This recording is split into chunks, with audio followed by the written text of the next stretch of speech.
Kevin Sampson, Picture Lock. I'm here with Mike Edwards, the director of The Forgotten Angel of Bastogne. Mike, welcome to the show. Thank you. Thanks for having me. One of the first questions I always love to ask everyone is just, when did you first fall in love with film? Oh boy. I fell in love with film, I think, when I was in 6th grade. My parents gave me a still camera that I took slide film and really was impacted by images at that point. Went from there to college, graduated with a degree in mass communications, and then came back to where I currently live in Columbus and started as an intern in a production company there. Okay, awesome. And this documentary is not your first. Yellow Roses was the first one. Can you talk a little bit about what that film is all about, but then also how it prepared you for this film? Yellow Roses was a film about the lives of teen girls and what they face every day. We interviewed tons of girls on a whole bunch of different topics, and it really just taught me the value of working through a story, being able to be flexible when you go in. Sometimes you think you have a certain plan, and when you get in there it needs to change, and so being flexible is good. So it was a good precursor, I guess, to the film that we're doing now. Plus, I've owned my own production company since 2002, and we do videos for companies all over the world. So that's, that's also in my background. So. All right, so for The Forgotten Angel, how did you come across this story? I met a man by the name of Martin King, who's a military historian and he lives in Belgium. And he shared with me the story and was just captured by it. We ended up filming over in Belgium with him, and then eventually premiered the film in Bastogne this past March. So from pre to post, about how long did it take to actually create? It took us 3.5 months, which normally it takes somebody about a year Yeah. to do.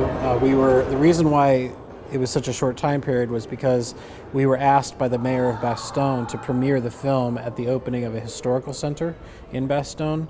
So we worked extremely hard to get a version done, and we ended up doing it. So first off, for the audience, can you just talk about what the film is actually about? The film is about a nurse who served during World War II. She was Belgian.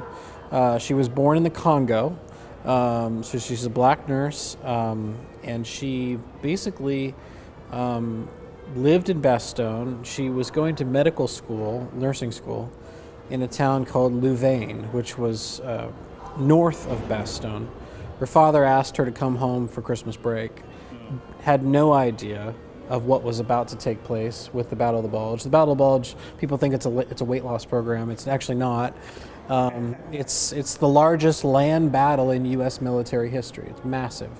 And so all this is about ready to occur. Augusta comes home for Christmas break, and she ends up volunteering her time and actually giving of her life to take care of American GIs. But she never ever got recognized for any of her service. She basically disappeared after the war. Wow. So. Yeah, and I think the documentary, it really boils down to just great character, right? And I'm talking about character in the sense of values, and for her character, one of the things that I'm wondering is, how do you infuse that character development into the documentary? Because Martin is a character, Pryor is a character, all these different... I think the challenge that we had as a team was trying to not get the audience lost. Right. Because there are 2 or 3 storylines that we have to carry throughout the film, and we don't want to lose you. Because if we lose you, we're dead. And so my scriptwriter and I, Joe Ashley, spent a very, very long time talking about the mechanics of how the documentary mechanically would work. And what we decided on was that we would run 2 main stories in parallel, so when this one kind of died off a little bit, we'd pick back up on this one. So it's kind of that, for lack of a better term, that yin and yang back and forth. Right. And I think you did an excellent job, because there's a lot of history in the film, but the way that you presented it, you could easily digest what was going on, and then at the same time, you definitely get engaged with, the characters and fall in love with the Forgotten Angel. One of the questions I had is, you have a slow reveal that you kind of hold back from us until the end. Just what was your thought process in creating that moment? Because I think that moment is really like where it takes the documentary from like here to like there. Yeah, I think I wanted to keep the audience in suspense, because you don't know what's going to happen with Martin. You think you might know, and sometimes you think, oh, there might be a light at the end of the tunnel here, but maybe not. And that was what I was trying. I was trying in the documentary to almost follow a 3-act structure of a narrative film, where you have the beginning, the middle, and the end. The climax and the denouement and all the classic terms of film. And Joe and I actually, when we were scripting it out, we actually tried to actually follow that and actually plot those points for the audience. Because ultimately, it's like Hitchcock says, I'm not directing the actors, I'm directing the audience. That's what you're doing. So that's what we were trying to do in the film. Again, excellent job. I definitely think it worked. One of the things that I really loved is the visuals. So if you could just talk a little bit about the animation, but the special effects, because it's so hard to take photographs from the past and make them jump and come to life. But you can definitely tell that you had artifacts where there was one particular shot where there's military guys that were in a tank in the snow, and then it looked like it was actually snowing. I'm like, oh my goodness, this is awesome. Yeah. Well, thank you for noticing that. Yeah. We spent a long time on that. I talked to my dear friend Nate Lundquist, who is just a dear friend of mine, who's a visual effects artist. And I said, Nate, I have a story that I need your help with, because I said I wanted it to be something different. I wanted to bring these photos to life somehow, and could you help me do that? And that completely is all him. And he really took to the story and took to the challenge and said, I'll help you. So that was just, I'm forever thankful that he said yes. Yeah, job well done. Another specific one was light coming through the window at one point. This is amazing. I'm like, I've never seen this. Yeah. All right, so just tell us, where is the film now? How can people see it, or are you trying to get it out there to people?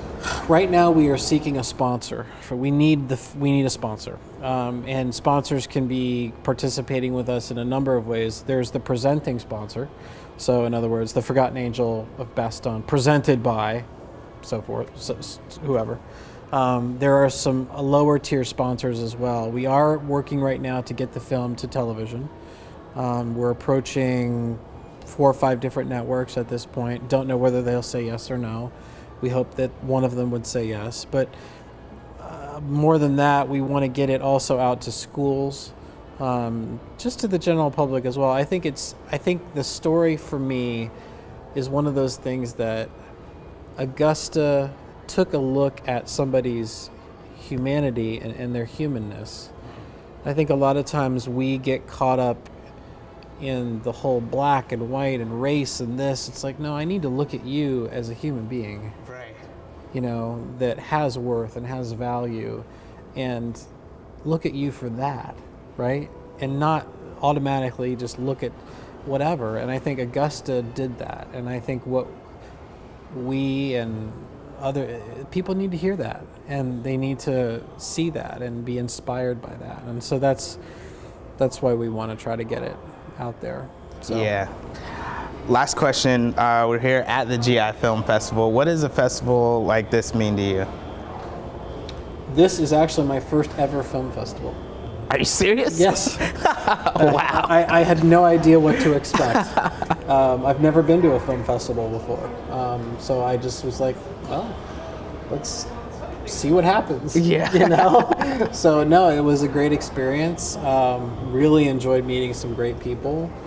and we're entering into some other festivals as well, and just kind of seeing where it goes. I think when we show it, it has been hard, when you're trying to convince people at the network level or whatever.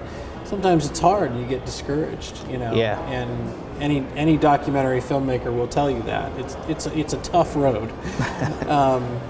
But we're just not going to quit. We're just going to keep going and see what happens, and hopefully somebody will fall in love with it. You just need one yes. That's all you need. That's true. That's very true. Yep. Well, Mike, best of luck to you. Thank you. Excellent film. Thank Excellent you. film.